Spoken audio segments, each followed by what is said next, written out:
तो कल 14 फरवरी को यानी कि वैलेंटाइंस डे के दिन मार्वल स्टूडियोज ने इस साल की अपनी पहली लाइव एक्शन मूवी को रिलीज कर दिया है एंड इस मूवी का नाम है captain America brave new world, जो कि एमसीयू में कैप्टन अमेरिका फ्रेंचाइजी की चौथी मूवी है। और अगर बात करें इस मूवी की स्पेशलिटी की, तो इस मूवी की खास बात यह है कि इस मूवी के अंदर हमें कैप्टन अमेरिका के साथ साथ कई सारे अलग अलग हल्क्स भी दिखे हैं, यानी कि रेड हल्क और लीडर, और इन जैसे हल्क कैरेक्टर्स की वजह से ये मूवी काफी बढ़िया है। सो इसीलिए आज आप इस वीडियो को पूरा एंड तक जरूर देखना, क्योंकि आज की इस वीडियो में मैं इसी captain America brave new world की पूरी स्टोरी को आप सभी के लिए एक्सप्लेन करने वाला हूँ। सो इसी बात पे वीडियो को लाइक कर देना, और जिन्होंने चैनल को सब्सक्राइब नहीं करा वो जल्दी से चैनल को भी सब्सक्राइब कर लेना, और सब्सक्राइब बटन के बगल के बेल आइकन को भी ऑल पर सेट कर लेना, ताकि आप हमारे चैनल की सारी लेटेस्ट वीडियोस को सबसे पहले देख सकें। सो आइए अब हम बिना किसी देरी के आज की इस कमाल की वीडियो को स्टार्ट करते हैं।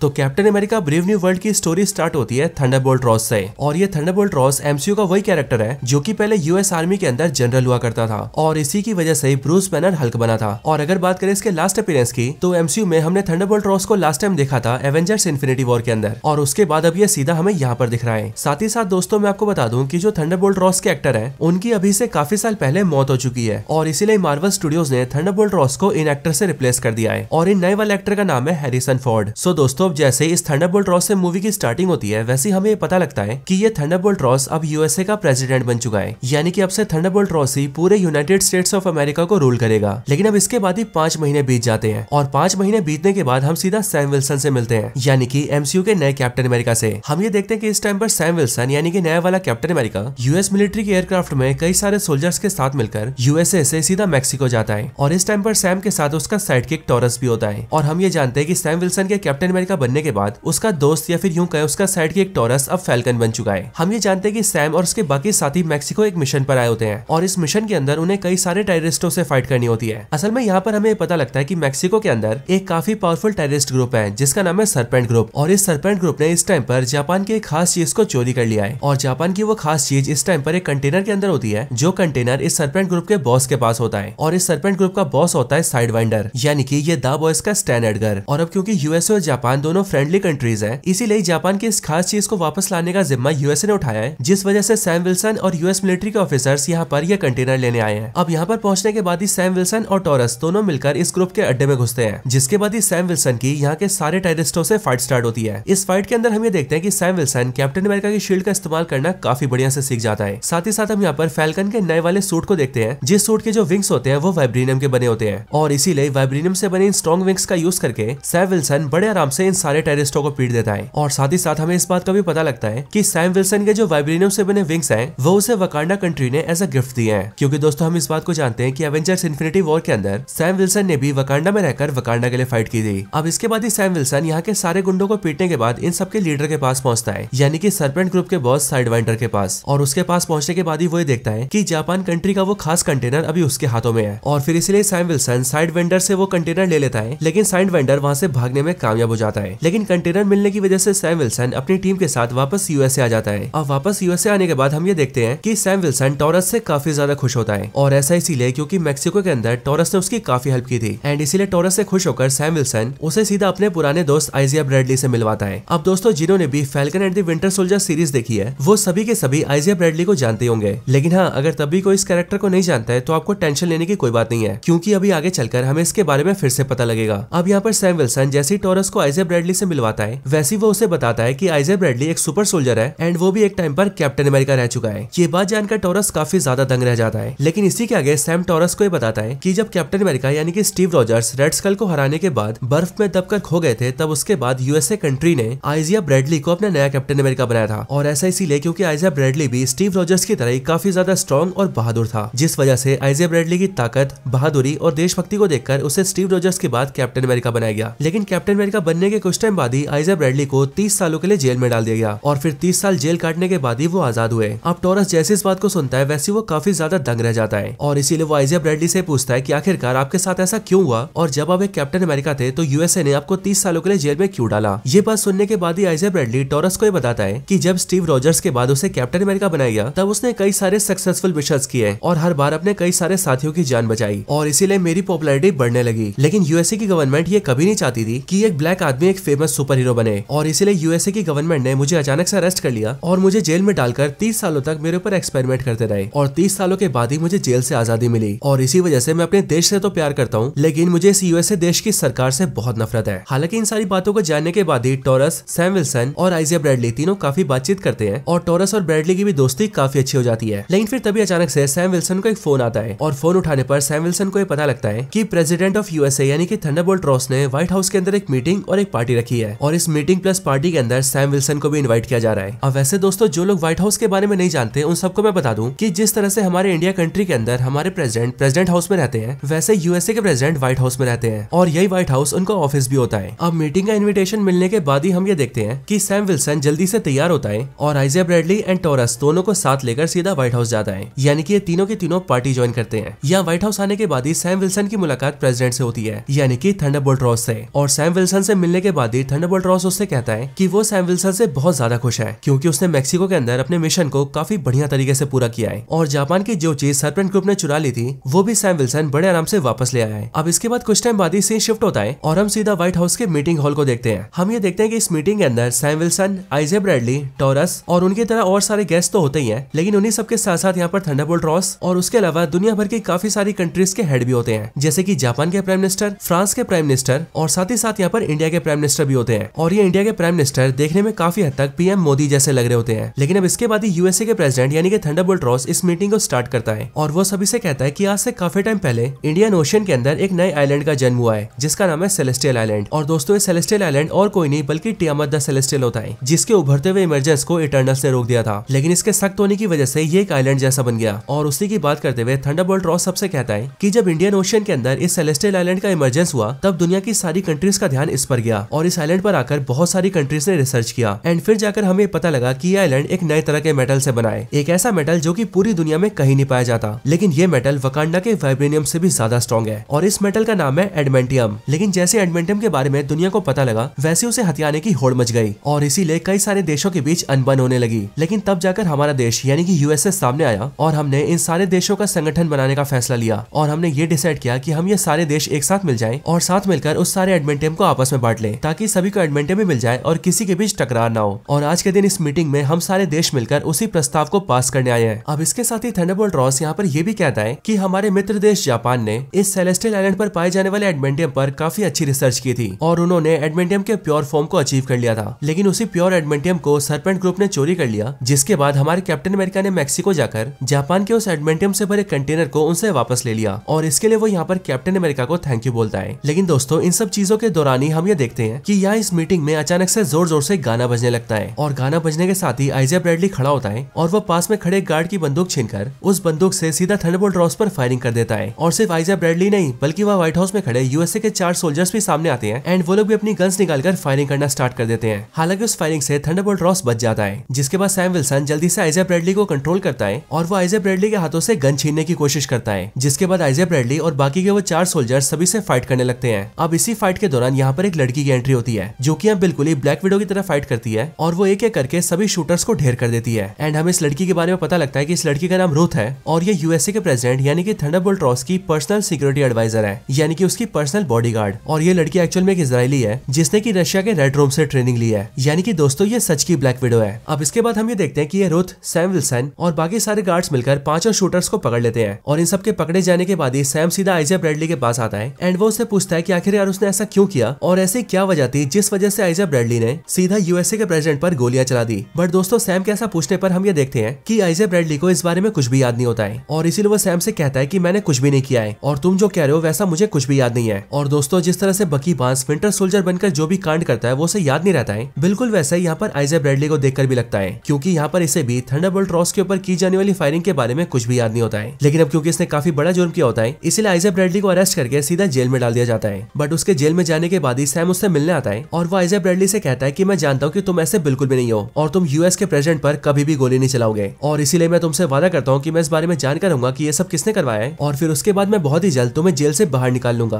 अब सैम विल्सन को भी ये पता था कि आइजिया ब्रैडली निर्दोष है और हो ना हो प्रेसिडेंट पर होने वाले हमले के पीछे कोई और है और फिर इसीलिए सैम विल्सन सीधा टॉरस से मिलता है एंड उसके साथ मिलकर उस मीटिंग की पूरी सीसीटीवी की फुटेज देखता है और इस फुटेज में उन दोनों को काफी सारी अजीब चीजें दिखती हैं, जैसे कि सबसे पहले वो लोग देखते हैं कि मीटिंग में जब आइजिया ब्रैडली अपना फोन यूज कर रहा था तब अचानक से उसका फोन व्हाइट कलर में ब्लिंक होने लगा था। और ऐसी सेम चीज उन चारों सोल्जर्स के साथ भी हुई थी जिन्होंने की आइजर ब्रैडली के साथ मिलकर फायरिंग की थी। साथ ही साथ वो लोग यहाँ पर ये भी नोटिस कर लेते हैं कि उन पांचों ने मीटिंग में फायरिंग तभी स्टार्ट की थी जब वहाँ पर गाना चला था, और इसलिए ये दोनों ही श्योर हो जाते हैं कि मीटिंग में इन पांचों ने जो भी किया वो इनसे किसी ने करवाया था। और इसीलिए यहाँ पर सैम टॉरस के साथ ये प्लान करता है कि वो उस बंदे को ढूंढ कर ही रहेगा जिसने ये सब किया है। लेकिन ये सब डिसाइड करने के बाद ही जैसे सैम विल्सन बाहर आता है और अपनी कार लेकर कुछ काम करने जाता है, वैसे ही रास्ते में उसे सरपेंट ग्रुप का लीडर साइडवाइंडर घेर लेता है एंड वो उसकी गाड़ी पर हमला कर देता है। लेकिन सैम विल्सन उससे फाइट करता है एंड वो उसे पीट कर कैप्चर कर लेता है। जिसके बाद ही सैम विल्सन को ये पता लगता है कि अब क्योंकि सैम विल्सन ने मैक्सिको में जाकर सरपेंट ग्रुप के कई सारे मेंबर्स को मार दिया था और साइडवाइंडर के हाथों से जापान का कंटेनर भी छीन लिया था, इसलिए साइडवाइंडर ने ये सब अपना बदला लेने के लिए किया है। लेकिन यहाँ पर सैम विल्सन जैसे साइडवाइंडर को हराकर उसे चित करता है, वैसे वहीं पर उसे एक फोन कॉल आता है और फोन कॉल उठाने के बाद ही सैम विल्सन को ये पता लगता है कि कोई शख्स सैम विल्सन पर नजर रख रहा है, क्योंकि वो आदमी सैम से फोन पर ये कहता है कि तुमने इसे तो यहाँ पर हरा दिया है, लेकिन अब आगे जो होने वाला है तुम उसमें से किसी भी चीज को रोक नहीं सकते हो। और फिर ये बोलकर वो आदमी फोन काट देता है। इस फोन के कटने के बाद सैम जल्दी से टॉरस के पास आता है और वो टॉरस से बोलकर इस फोन कॉल को ट्रैक करवाता है, जिसके बाद जाकर उन्हें पता लगता है कि ये कॉल उन्हें एक पुराने गवर्नमेंट फैसिलिटी से आई है, जो गवर्नमेंट फैसिलिटी एक दूर वीराने जंगल में है। लेकिन सैम और टॉरस बिल्कुल भी टाइम वेस्ट नहीं करते एंड वो जल्दी से जाकर सीधा उस गवर्नमेंट फैसिलिटी में जाते हैं। वहां पहुंचने के बाद उन दोनों को ये पता लगता है कि ये गवर्नमेंट फैसिलिटी सिर्फ एक दिखावे के लिए है, क्योंकि एक्चुअल में ये एक रिसर्च एरिया है जहाँ पर थंडरबोल्ट रॉस इलीगल एक्सपेरिमेंट्स करवाता है। और ये एक्सपेरिमेंट्स वो तब से करवाता आ रहा है जब वो आर्मी के अंदर जनरल था। लेकिन अब यहाँ पर सैम और टॉरस को जैसी सारी बातें पता लगती है, वैसे उन सबके सामने नए कैरेक्टर की एंट्री होती है और ये कैरेक्टर होता है सैमुअल स्टन्स, यानी कि द लीडर। अब द लीडर को देखकर सैम विल्सन और टॉरस दोनों काफी दंग रह जाते हैं, क्योंकि as of course the leader भी हल्क की तरह पूरा ग्रीन था और उसके सर का भेजा फ्राई हो चुका था। यहाँ पर लीडर को देखकर सैम उससे पूछता है कि आखिरकार तुम कौन हो और आखिरकार तुम ये सारी चीजें क्यों करवा रहे हो, और हाँ मैं ये भी जानता हूँ कि हो ना हो प्रेसिडेंट पर होने वाले हमले में तुम्हारा हाथ जरूर है। अब सैम की सारी बातें सुनकर लीडर उससे कहता है कि एक्चुअल में मेरा नाम सैमुअल स्टन्स है और मैं एक साइंटिस्ट हुआ करता था, लेकिन जब एक बार ब्रूस बैनर ने मेरे पास आकर मदद मांगी तब उसकी मदद करने के दौरान उसका गामा रेडिएशन वाला ब्लड मेरे सर पे गिर गया और वो मेरे सर के जख्म के जरिए सीधा मेरी बॉडी में आ गया, जिस वजह से मैं ऐसा बन गया। हालांकि ऐसा होने से मेरा चेहरा और मेरी बॉडी तो खराब हो गए, लेकिन उस वजह से मेरा दिमाग बहुत ज्यादा एडवांस हो गया और मैं बहुत ही ज्यादा स्मार्ट और इंटेलिजेंट बन गया। लेकिन जैसे ही मेरे बारे में थंडरबोल्ट रॉस को पता लगा, वैसे उसने मुझे कैप्चर कर लिया और उसने मेरे ऊपर कई सारे एक्सपेरिमेंट्स किए। उस दौरान मैं उससे कहता रह गया कि वो मुझे आजाद कर दे, लेकिन तब उसने मुझसे ये कहा कि ये सारे काम यूएस की गवर्नमेंट करवा रही है और इसीलिए वो चाह कर भी मुझे छोड़ नहीं सकता है। लेकिन हाँ, उसने मुझसे ये वादा किया कि जिस दिन वो यूएसए का प्रेसिडेंट बनेगा उसी दिन वो मुझे आजाद कर देगा। लेकिन प्रेसिडेंट बनने के बाद भी उसने मुझे कभी आजाद नहीं किया और वो लगातार मेरे ऊपर एक्सपेरिमेंट्स करवाता ही रहा, और इसीलिए जो मेरे ऊपर एक्सपेरिमेंट कर रहा था मैंने उसे जान से मार दिया। एंड फिर मैंने ये डिसाइड किया कि मैं थंडरबोल्ट रॉस का असली ईवल चेहरा दुनिया के सामने लेकर आऊंगा, ताकि पूरी दुनिया को पता चल सके कि थंडरबोल्ट रॉस असलियत में कैसा इंसान है। और फिर इसी तरीके से मैं थंडरबोल्ट रॉस से अपना बदला लूंगा। और फिर ऐसा करने के लिए मैंने साइडवाइंडर को एक कॉन्ट्रैक्ट दिया कि वो जापान के कंटेनर को चोरी कर ले, और ऐसा करने के लिए मैंने साइडवाइंडर को CIA के अकाउंट से पैसे भेजे, ताकि जब जापान को इस बारे में पता लगे तब जापान को समझ में आए कि ये सारी चीजें थंडरबोल्ट रॉस ने करवाई है। अब दोस्तों मैं आपको बता दूं कि यहाँ पर लीडर ने जिस CIA का नाम लिया है वो CIA यूएसए की एजेंसी है, जिसका नाम है सेंट्रल इन्वेस्टिगेशन एजेंसी, और ये CIA हमारे देश के रॉ की तरह ही काम करती है। अब यहाँ पर ये सारी बातें जानने के बाद ही सैम विल्सन को ये भी पता लग जाता है कि अभी कुछ टाइम पहले उसे जिसने फोन कॉल किया था वो भी उसे लीडर नहीं किया था, और अब इसीलिए सैम विल्सन लीडर की इन सारी बातों को जानने के बाद ही ये समझ जाता है कि ये जो भी गड़बड़ियां हो रही है उन सब के पीछे लीडर का हाथ है, और इसीलिए उसके लिए लीडर को पकड़ना बहुत जरूरी है। लेकिन अब यहाँ पर सैम विल्सन जैसे लीडर को पकड़ने की कोशिश करता है, वैसे लीडर इस फैसिलिटी के सारे गार्ड्स को अपना गाना सुनाकर हिप्नोटाइज कर देता है और उन्हें अपने वश में करके वो उन सभी को सैम विल्सन और टॉरस पे छोड़ देता है, और इस मौके का फायदा उठाकर लीडर वहां से भाग जाता है। जिसके बाद सैम विल्सन और टॉरस इन सारे गार्ड्स का किसी तरह से सामना करते हैं एंड फिर वो लोग भी वहां से निकल जाते हैं। अब दोस्तों इसके अगले सीन में हम ये देखते हैं कि लीडर अपने प्लान में कामयाब हो जाता है, क्योंकि जापान कंट्री को ये पता लग जाता है कि उनके एडमेंटियम के कंटेनर को चोरी करने के लिए साइडवाइंडर को अमेरिका के CIA ने पैसे भेजे थे, और इसीलिए इस बात को जानकर जापान कंट्री का PM ये समझ जाता है कि उनके साथ ये जो भी कुछ हुआ ये सब एक चाल है, और ये चाल उनके साथ थंडरबोल्ट रॉस ने खेली है। और फिर इसके बाद जापान का PM ये डिसाइड करता है कि उसने एडमेंटियम को लेकर यूएसए के साथ जो गठबंधन किया था वो उसे तोड़ देता है और वो अपनी मिलिट्री को सीधा सेलेस्टियल आइलैंड पर भेज देता है, ताकि इस तरीके से यूएसए से पहले जापान सारे एडमेंटियम को अपने काबू में कर ले। लेकिन अब इधर यूएसए के अंदर जैसे यूएस की इंटेलिजेंस को ये पता लगता है कि जापान कंट्री सारे एडमेंटियम को हासिल करने के लिए सेलेस्टियल आइलैंड पर जा रहा है, वैसे वो इस बारे में जल्दी से थंडरबोल्ट रॉस को बताते हैं। जिसके बाद ये बात जानते थंडरबोल्ट रॉस जल्दी से ऑर्डर देता है और अपनी मिलिट्री को लेकर भी सीधा इंडियन ओशन की तरफ निकल जाता है, ताकि जापान कंट्री से पहले वो सेलेस्टियल आइलैंड पर पहुंच जाए और सारे एडमेंटियम को अपने काबू में ले ले। और अब क्योंकि दोस्तों जापान और यूएसए जैसी दो बड़ी बड़ी कंट्रीज की मिलिट्री एक दूसरे के आमने सामने आकर खड़ी हो जाती है, इसीलिए पूरी दुनिया के न्यूज चैनल्स में ये बात फैल जाती है कि शायद से एडमेंटियम को लेकर जापान और यूएसए के बीच वॉर होने वाली है। अब इधर ये सारी बात जैसी सैम और टॉरस को पता लगती है, वैसी वो लोग भी जल्दी से अपने सूट में सूट अप होते हैं और तेजी से सीधा सेलेस्टियल आइलैंड की ओर निकल जाते हैं। यहाँ पर आने के बाद ही सैम विल्सन थंडरबोल्ट रॉस का वॉरशिप देखता है और इसीलिए वो जल्दी से उसके अंदर आता है एंड वो रॉस से मिलता है। यहाँ पर सैम विल्सन थंडरबोल्ट रॉस को समझाता है कि वो ऐसा ना करे क्योंकि यहाँ पर एक भी गलत कदम उठाने की वजह से दोनों देशों के बीच वॉर हो सकती है। बट इन दोनों की बातचीत के दौरान ही हम दूसरी साइड लीडर को देखते हैं जो कि सैम विल्सन से बचकर भागने के बाद सीधा घर में घुसता है और वहाँ पर एक फोन लेकर यूएस के 2 पायलट्स के वायरलेस को हैक कर लेता है और ये दोनों पायलट्स इस टाइम पर सेलेस्टियल आइलैंड के पास ही होते हैं और इसीलिए लीडर फोन से दूर रहकर उन दोनों को अपने वश में कर लेता है और उन दोनों से जापान पर हमला करने के लिए कहता है। जिसके बाद ही यूएस के दोनों पायलट्स अपने एयरक्राफ्ट्स को लेते हैं और यूएस के वॉरशिप्स के ऊपर हमला कर देते हैं। ये देखकर जापान को ऐसा लगता है कि यूएसए ने फायरिंग स्टार्ट कर दी है और शायद से ये वॉर की शुरुआत हो चुकी है एंड इसीलिए इसके रिस्पॉन्स में जापान भी अपने 2 एयरक्राफ्ट्स भेजता है जिसके बाद चारों एयरक्राफ्ट्स के बीच फाइट होने लगती है। बट ये देखकर सैम विल्सन और उसका दोस्त टोरस जल्दी से वहां पर आते हैं और वो यूएसए के दोनों एयरक्राफ्ट्स को रोककर उन दोनों के पायलट्स को बाहर निकाल लेते हैं। जिसके बाद सैम विल्सन जापान को समझा देता है कि ये कोई वॉर नहीं है बल्कि यहाँ पर उनके 2 सोल्जर्स ने बिना परमिशन के फायरिंग कर दी थी और फिर इसीलिए हम ये देखते हैं कि यूएसए और जापान दोनों के बीच की वॉर जो कि होने वाली थी वो रुक जाती है और दोनों देश अपनी अपनी मिलिट्री लेकर अपने अपने देश वापस आ जाते हैं। इधर सैम विल्सन भी अपने यूएसए वापस आ जाता है लेकिन दोस्तों वहाँ सेलेस्टियल आइलैंड के ऊपर सैम का दोस्त टोरस लड़ने की वजह से काफी घायल हो गया था और इसलिए सैम उसे जल्दी से हॉस्पिटल ले जाता है और वहाँ पर उसका इलाज करवाता है। अब दोस्तों हॉस्पिटल के अंदर ही बकी की एंट्री होती है यानी कि विंटर सोल्जर की और विंटर सोल्जर यानी कि बकी बांस यहाँ पर सैम से मिलने आया होता है एंड वो सैम से कहता है कि उसकी लड़ाई के बारे में उसने न्यूज में देखा था। लेकिन यहाँ पर सैम से मिलने के बाद ही वो थोड़ी देर में वहाँ से चला जाता है और उसके जाते टाइम हमें पता लगता है कि बकी यूएसए के अंदर एक पॉलिटिशियन बन गया है। लेकिन अब इन सारी चीजों के बाद हम ये देखते हैं कि यूएसए का प्रेसिडेंट यानी कि थंडरबोल्ट रॉस एक प्रेस कॉन्फ्रेंस रखता है और ये प्रेस कॉन्फ्रेंस इसलिए रखी जाती है ताकि एडमेंटियम को लेकर जापान और यूएसए के बीच जो टेंशंस हो गए थे और दुनिया को ऐसा लग रहा था कि जापान और यूएसए लड़ने वाले हैं उन सारी चीजों को पूरी दुनिया के सामने क्लियर किया जा सके। इसी प्रेस कॉन्फ्रेंस के अंदर हम ये देखते हैं कि यहाँ पर सैम भी प्रेजेंट होता है और इसीलिए यहाँ पर सैम विल्सन से मिलने के लिए लीडर आता है। यहाँ लीडर सैम विल्सन से मिलकर उससे कहता है कि मैंने यूएसए और जापान को लड़वाने का काफी अच्छा प्लान बनाया था और मेरे इस प्लान के जरिए मैं थंडरबोल्ट रॉस की सच्चाई पूरी दुनिया के सामने ले आता कि वो कितना ज्यादा ईवल है। लेकिन सिर्फ तुम्हारी वजह से मेरा ये पूरा प्लान फेल हो गया। लेकिन तुम फिक्र मत करो क्योंकि मैं अभी भी थंडरबोल्ट रॉस की सच्चाई पूरी दुनिया के सामने लाकर रहूंगा और मैं ये पूरी दुनिया को दिखाकर रहूंगा कि थंडरबोल्ट रॉस कितना ज्यादा ईवल और बुरा इंसान है। अब दोस्तों इसी दौरान हमें पता लगता है कि असल में थंडरबोल्ट रॉस को काफी साल पहले से एक खतरनाक बीमारी थी, एक ऐसी बीमारी जिसकी वजह से उसकी मौत होने वाली थी और डॉक्टर्स भी थंडरबोल्ट रॉस को बचाने में फेल हो गए थे। लेकिन जब थंडरबोल्ट रॉस ने इस बारे में लीडर को बताया तब लीडर ने अपने तेज दिमाग की मदद से थंडरबोल्ट रॉस की बीमारी का इलाज ढूंढ लिया और उसके लिए खास तरह की दवाई को इन्वेंट किया जिस दवाई की एक गोली थंडरबोल्ट रॉस रोज खाता है। लेकिन थंडरबोल्ट रॉस को ये पता नहीं था कि लीडर हर बार उसकी दवाई में गामा रेडिएशन मिलाता था और उस दवाई को थंडरबोल्ट रॉस सालों से ले रहा है। इसी वजह से अभी थंडरबोल्ट रॉस की बॉडी के अंदर बहुत ही ज्यादा गामा रेडिएशन भर चुका है और इतने सारे गामा रेडिएशन की वजह से क्या होता है इसका आंसर हमें यहीं पर मिल जाता है क्योंकि यहाँ पर हम ये देखते हैं कि इसी प्रेस कॉन्फ्रेंस के दौरान ही थंडरबोल्ट रॉस देखते देखते रेड हल्क बन जाता है और वो बेकाबू होकर सारी चीजें तोड़ने फोड़ने लगता है और आसपास का कोई भी सोल्जर उसे रोक नहीं पाता है। लेकिन फिर ये चीज देखने के बाद सैम विल्सन सबसे पहले तो सोल्जर्स के हाथों द लीडर को अरेस्ट करवाता है एंड देन वो जल्दी से रेड हल्क को रोकने के लिए आता है। जिसके बाद ही रेड हल्क और सैम विल्सन दोनों के बीच एक बहुत ही खतरनाक फाइट होती है। लेकिन इस फाइट में हम क्लियरली देखते हैं कि रेड हल्क बहुत ही ज्यादा पावरफुल है और इसीलिए इस फाइट के अंदर रेड हल्क कैप्टन अमेरिका की शील्ड को जमीन में गाड़ देता है और उसके वाइब्रेनियम से बने दोनों पंखों को भी तोड़ देता है जिस वजह से सैम विल्सन निहत्था हो जाता है। लेकिन तब उसके बाद ही वो थंडरबोल्ट रॉस को रोकने के लिए उसके सामने उसकी बेटी बेटी रॉस का नाम लेता है और वो थंडरबोल्ट रॉस से कहता है कि वो ऐसा इंसान नहीं है जो कि दूसरों को नुकसान पहुंचाए। साथ ही साथ वो उसे ये भी कहता है कि उसे अपनी बेटी थंडरबोल्ट रॉस के लिए शांत होना ही पड़ेगा। और फिर दोस्तों हम भी ये देखते हैं कि बेटी रॉस का नाम सुन के थंडरबोल्ट रॉस भी कुछ ही टाइम में शांत हो जाता है और फिर से इंसानी रूप में आ जाता है। लेकिन फिर इसके बाद ही थंडरबोल्ट रॉस को अरेस्ट कर लिया जाता है और फिर उसे उसी जेल के अंदर डाल दिया जाता है जिस जेल के अंदर कैप्टन अमेरिका सिविल वॉर में एंटमैन, फैल्कन, वांडा और होकाई को डाला गया था। लेकिन फिर कई दिन बीतने के बाद सैम विल्सन इस जेल में बेटी रॉस के साथ आता है और वो इस जेल के अंदर बेटी रॉस को उसके फादर थंडरबोल्ट रॉस से मिलवाता है। जिसके बाद थंडरबोल्ट रॉस को अपनी बेटी बेटी रॉस से मिलकर काफी खुशी होती है। इसके साथ ही अब क्योंकि सैम विल्सन ने साबित कर दिया था कि थंडरबोल्ट रॉस पर अटैक करवाने वाला द लीडर है, इसीलिए इस बात को साबित करने के बाद ही वो आइजा ब्रैडली को भी जेल से बाहर निकलवा लेता है और अपने दोस्त आइजा ब्रैडली को अपने साथ ले जाता है। और फिर इसके साथ ही दोस्तों ये पूरी मूवी खत्म हो जाती है। लेकिन दोस्तों मूवी के खत्म होने के बाद इस मूवी के अंदर एक एंड क्रेडिट सीन आता है और इस सीन के अंदर हम ये देखते हैं कि जिस जेल के अंदर थंडरबोल्ट रॉस को रखा गया था उसी जेल के अंदर लीडर को भी रखा जाता है और इसीलिए सैम विल्सन यहाँ पर लीडर से मिलने भी आता है। लेकिन जब सैम विल्सन लीडर से मिलने आता है तब लीडर उसे फ्यूचर को लेकर अलर्ट करता है और वो सैम विल्सन से कहता है कि तुम्हें लगता होगा कि तुमने मुझे यहाँ पकड़ के सब कुछ ठीक कर दिया है और अब शायद से तुम्हारी दुनिया पर कोई खतरा नहीं है। लेकिन असल बात तो ये है कि मैंने अपने दिमाग की मदद से सारी पॉसिबिलिटीज देख ली है और इसीलिए मुझे पता है कि वो सब आ रहे हैं और जब वो सब आएंगे तब तुम उन्हें रोक नहीं पाओगे। ये बात सुनकर सैम विल्सन लीडर से पूछता है कि आखिरकार तुम किसकी बात कर रहे हो और कौन आने वाला है। जो सुनकर लीडर सैम विल्सन से कहता है कि तुम्हें क्या लगता है तुम्हारी दुनिया इस पूरे ब्रह्मांड में इकलौती दुनिया है? सच बात तो ये है कि तुम्हारी दुनिया के अलावा और भी अनगिनत दुनिया है और उन सभी दुनियाओं में वो सब रहते हैं और अब वो सब यहाँ पर आ रहे हैं। इसीलिए देखते हैं कि जब वो सब आएंगे तब तुम उन सब से अपनी दुनिया को कैसे बचाते हो। लेकिन दोस्तों लीडर के ये सब बोलने के बाद ही ये एंड क्रेडिट सीन यहीं पर खत्म हो जाता है और खत्म होने के साथ ही हमारे मन में ये सवाल छोड़ जाता है कि आखिरकार ये वो सब कौन है जिनके लीडर बात कर रहा है। वैसे अगर इस बारे में आपकी खुद की कोई थ्योरी हो तो आप मुझे कमेंट्स में जरूर बताना, ताकि उन सारी थ्योरीज के बारे में मेरे साथ साथ बाकी सब भी जान सके। बाकी दोस्तों आपको ये वाली वीडियो पसंद आई हो तो वीडियो को लाइक करना, कैप्टन अमेरिका के फैन हो तो कमेंट्स में कैप्टन अमेरिका जरूर लिखना, और जिन्होंने चैनल सब्सक्राइब नहीं करा वो जल्दी से चैनल को भी सब्सक्राइब कर लेना। बाकी मैं मिलता हूँ आपसे ऐसी किसी और बेहतरीन वीडियो में, तब तक के लिए गुड बाय।